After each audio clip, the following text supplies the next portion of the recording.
turudi katika ibada.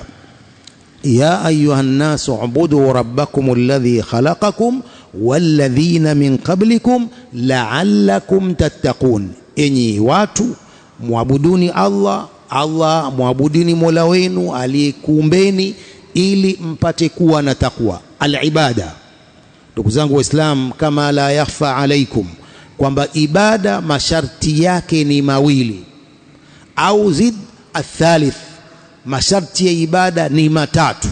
Kwanza al-iman, masharti ya ibada ni matatu. Kwanza al-iman, mtu awe na iman, kumwamini Allah subhanahu wa ta'ala, na nguzo zote za imani ni moja katika masharti ya kukubaliwa ibada. Al-iman, kuamini nguzo za imani zote sita, ni moja katika masharti ya kukubaliwa iman.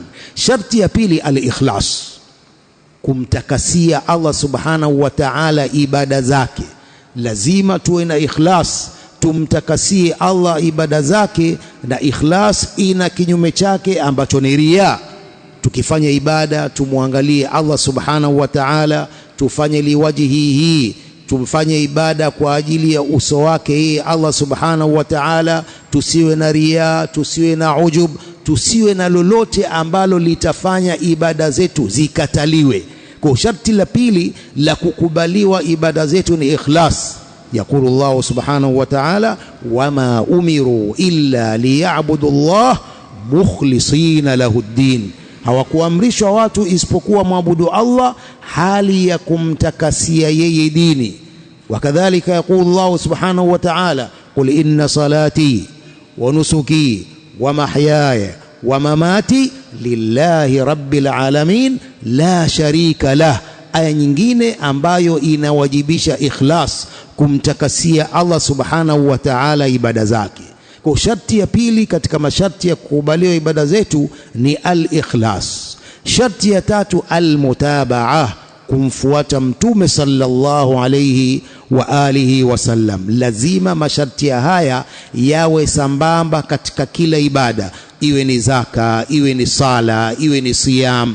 Kila ibada lazima masharti haya matatu yakamilike, vinginevyo ibada hiyo itakuwa imekataliwa, ibada haitakubaliwa, ibada haitakuwa na thawabu. Yakikosekana masharti haya, moja tu likikosekana, ibada hiyo haitakuwa imekubaliwa wala haitasihi ibada hiyo. Kama ibada mtu hana iman, ibada yake haikubaliwi. Kama hana iman ni kwamba ni kafiri. Ibada kama mtu hana ikhlas, ibada yake haikubaliwi. Ibada kama hana mutabaa, ibada yake haikubaliwi, sababu dhiddul mutabaa albid'ah, dhiddul mutabaa albid'ah. Kwa hiyo ibada lazima yakamilike masharti haya matatu. Almutabaa ni kufanya ibada kufuatia mafundisho ya Mtume sallallahu alayhi wa alihi wasallam. Lazima kila ibada iwe ndani ya mafundisho ya Mtume sallallahu alayhi wasallam, na la yakhfa alaina jami'an, kwamba ibada zote zimefundishwa na Mtume sallallahu alayhi wasallam kupitia wahi, kupitia Jibril. Mtume sallallahu alaihi wasallam amefundishwa ibada ya Allah subhanahu wa ta'ala kupitia kwa Jibril. Kwa hiyo Mtume sallallahu alaihi wasallam ibada zote tayari ameshazifundisha. Kwa hiyo lazima ibada inayofanywa iwe ndani ya mafundisho ya Mtume sallallahu alaihi wasallam. Hadha huwa almutabaa, hii ndiyo kumfuata Mtume sallallahu alaihi wa alihi wasallam. Kinyume cha mutabaa ni bid'a. Kinyume cha mutabaa ni uzushi. Ibada iliyo na uzushi, ibada hiyo haikubaliwi. Kama ibada haiko katika mafundisho ya Mtume sallallahu alaihi wasallam, si maneno yake, si vitendo vyake, si mafundisho yake, ibada hiyo inakuwa ni ya kibid'a. Ibada ya kibid'a haikubaliwi kwa sababu bid'a ni haramu. Ndugu zangu Waislamu, kwa hiyo haya ni masharti matatu. Tuhakikishe kila mmoja anapofanya ibada, masharti haya matatu lazima yawepo.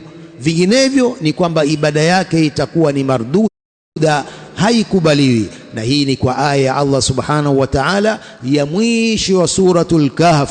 Allah subhanahu wa ta'ala aliposema, qul innama ana basharun mithlukum yuha ilayya annama ilahukum ilahun wahid faman kana yarju liqa'a rabbih falyamal amalan saliha wala yushrik biibadati rabbih ahada. Faman kana yarju liqaa rabbih, anayetarajia kukutana na Mola wake, falyamal amalan saliha, na afanye amali njema.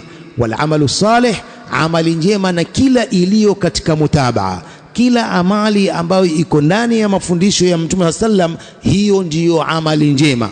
Wala yushrik biibadati rabbih ahada, wala simshirikishe yote katika ibada ya Mola wake. Hapa ndipo palipo na sharti ya ikhlas. Hapa pana sharti ya ikhlas. Kwa masharti haya yote yamedhibitiwa na aya hii ya Allah subhanahu wa ta'ala ya mwisho wa suratul Kahf.